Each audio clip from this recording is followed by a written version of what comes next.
In diesem Video geht es um diesen Quooker Wasserhahn und wie ihr sehen könnt, der hier blinkt viermal blau. Das heißt, er hat irgendeine Störung und wenn ich jetzt Sprudelwasser oder stilles, gekühltes Wasser rausnehmen will, passiert Folgendes. Man hört so einen Piepston unten am Cube, aber es passiert gar nichts. Das Problem sollte eigentlich Kondenswasser sein in der Abtropfschale, dort hat es einen Sensor. Und jetzt baue ich das Gerät aus und schaue, ob das auch stimmt. Bei dem Fehler, wo wir jetzt haben, können wir das Heißwasser natürlich weiterhin benutzen.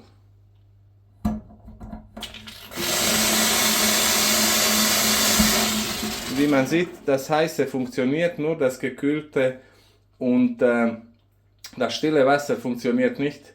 Von dem her weiß man, dass das Problem am Cube selber liegt. So, und hier ist das Gerät und hier steht Fehler E4 Quooker kontaktieren.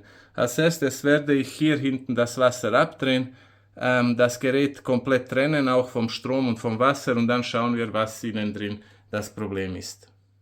Ich schraube auch die CO2-Flasche schon mal weg. So. Dann ist sie nicht im Weg.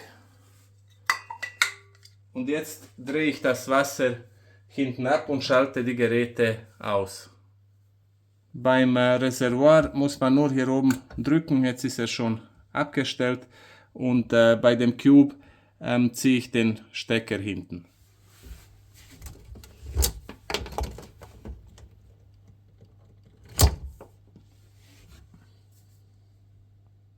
Ich drehe mal den Cube um, dann könnt ihr sehen, was da alles so angeschlossen ist. Und hier seht ihr das.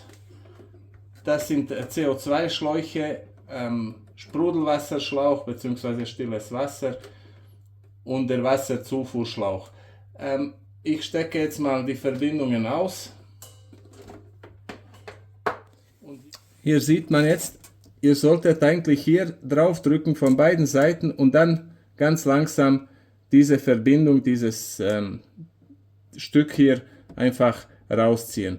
Am besten gelingt es entweder mit zwei Schraubenzieher, weil mit den Fingernägeln kommt man hier sehr schlecht ran. Man kann es natürlich probieren, ansonsten mit zwei kleinen Schraubenzieher kann man da hier drauf drücken und dann vorsichtig die Schläuche rausziehen. Ich probiere mal jetzt mit den Fingern, um euch einfach zu zeigen, dass es auch möglich ist. Ich probiere mal mit dem Wasserzulauf. Und das kommt langsam raus. So. Einmal und jetzt noch diese zwei. Da wird es etwas schwieriger, aber es ist machbar. Ihr seht, es kommt alles sauber raus. Mit dem dritten sollte es auch gehen. Es ist zwar nicht leicht, das Ganze rauszuziehen, aber es kommt gut raus.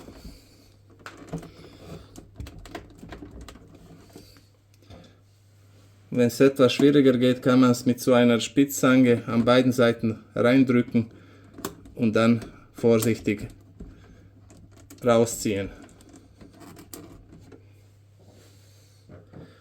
Wie man sieht, es ist fast draußen. Und der hier ist auch der schwierige zum Rausnehmen. So, jetzt kommt er raus.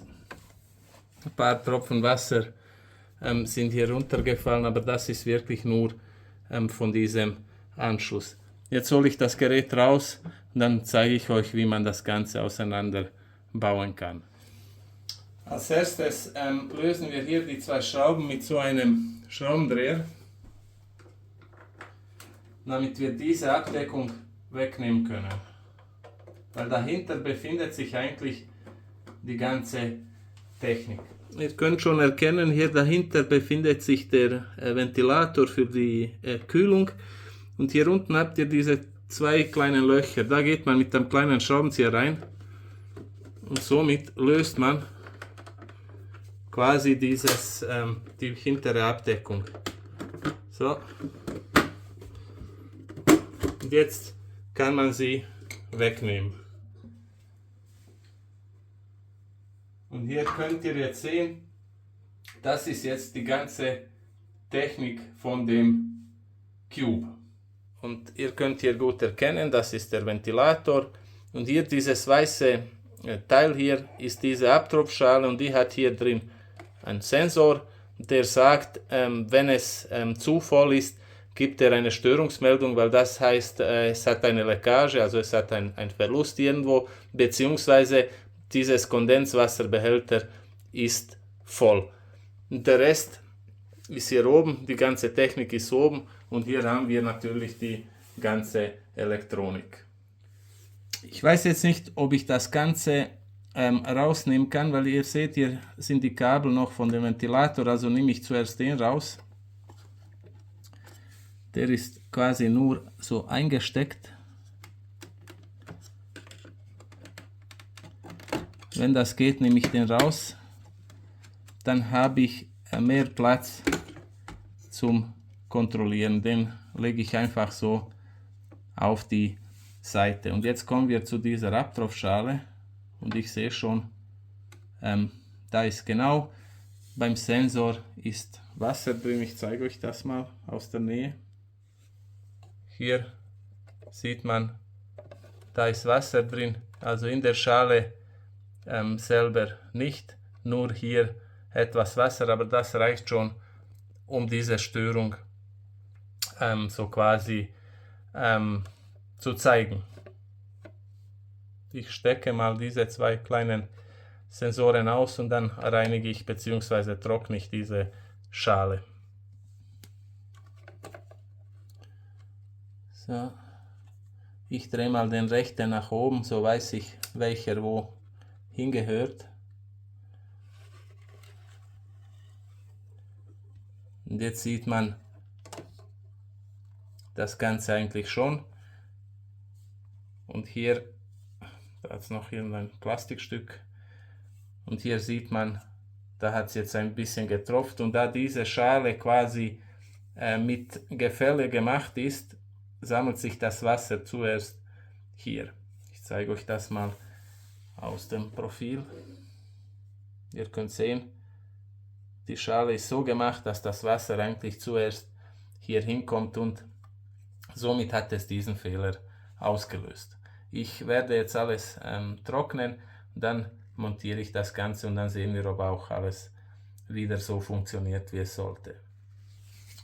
Ich habe auch diese zwei kleinen Stecker mit ein bisschen Papier getrocknet, weil da befindet sich auch ein bisschen Wasser drin. In denen, die sind feucht und die sollten eigentlich ganz trocken sein, sonst löst es natürlich wieder diese Störung aus. Wenn alles soweit ist, montieren wir das Ganze wieder rein.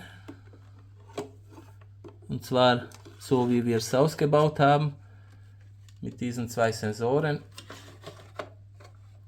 Die kann ich jetzt wieder einstecken.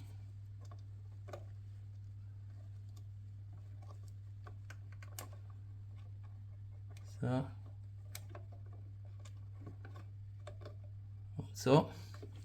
Ich zeige euch mal von oben, wie das Ganze so aussieht. Die sind nur auf diesem Plastik drauf gesteckt. Ich schiebe die Schale ganz rein. So. Und setze den Ventilator ein. Der wird auch nur reingeschoben. So. Somit ist das Ganze wieder drin. Jetzt fehlt die hintere Abdeckung. Dann können wir das ganze Gerät nochmal montieren und probieren, ob das Problem jetzt weg ist. Ihr seht hier, diese zwei Laschen werden hier oben eingesteckt und dann wird das Ganze einfach hier reingeschoben. Ihr seht hier diese Klammern. Es ist eigentlich so einfach gemacht, dass es jeder mal machen kann. So. Jetzt diese zwei Schrauben noch.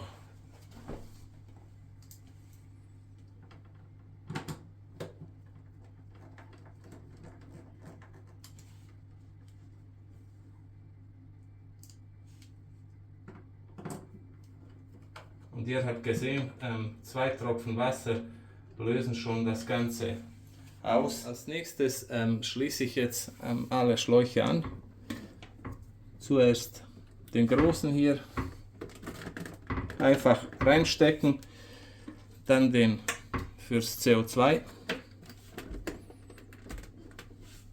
und jetzt fehlt noch der Schlauch für die Wasserzufuhr.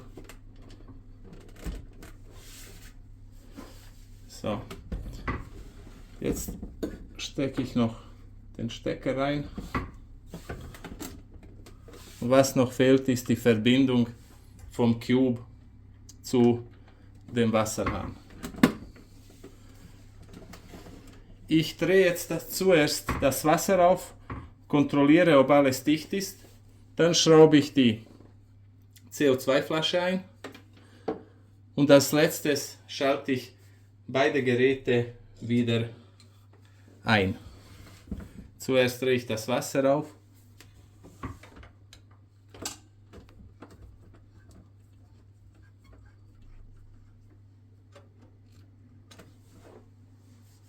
Und kontrolliere alle Anschlüsse. Ich schraube jetzt noch die CO2-Flasche ein. So. Die hat so einen speziellen Behälter, der ein Magnet hat und der hängt sich direkt an den Cube von alleine fest. So.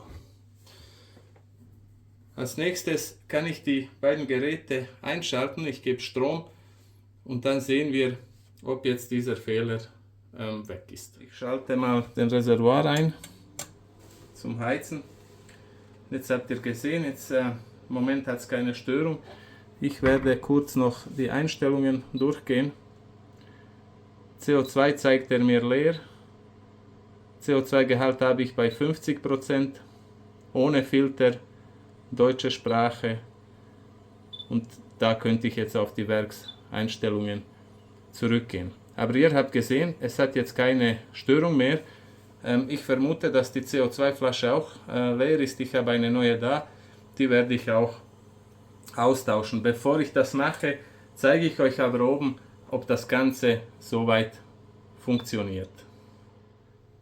Ihr könnt jetzt schon erkennen, es blinkt nicht mehr. Wenn ich jetzt zum Beispiel Kaltwasser bzw. gekühltes Wasser rausnehme, drücke ich nach unten, halte so eine halbe Sekunde und drehe, sollte gekühltes Wasser wieder rauskommen. Und jetzt kommt gekühltes Wasser, funktioniert. Und jetzt probiere ich noch Sprudelwasser. Und ihr seht, Sprudelwasser kommt auch. Von dem her war wirklich diese Tropfrinne oder wie man dazu sagt, dieser Behälter war mit ein bisschen Wasser befüllt und deswegen hatte ich eigentlich diese Störung. Und hier sieht man, es funktioniert alles so wie es sollte. Ich hoffe, dass ich euch mit diesem Video weiterhelfen kann. Ich würde mich natürlich riesig freuen, wenn ihr meinen Kanal abonniert. Habt ihr sonstige Fragen zu diesem oder anderen Geräten, schreibt es doch unten in den Kommentaren. Ich versuche jedem von euch zu helfen. Vielen Dank und bis zum nächsten Mal.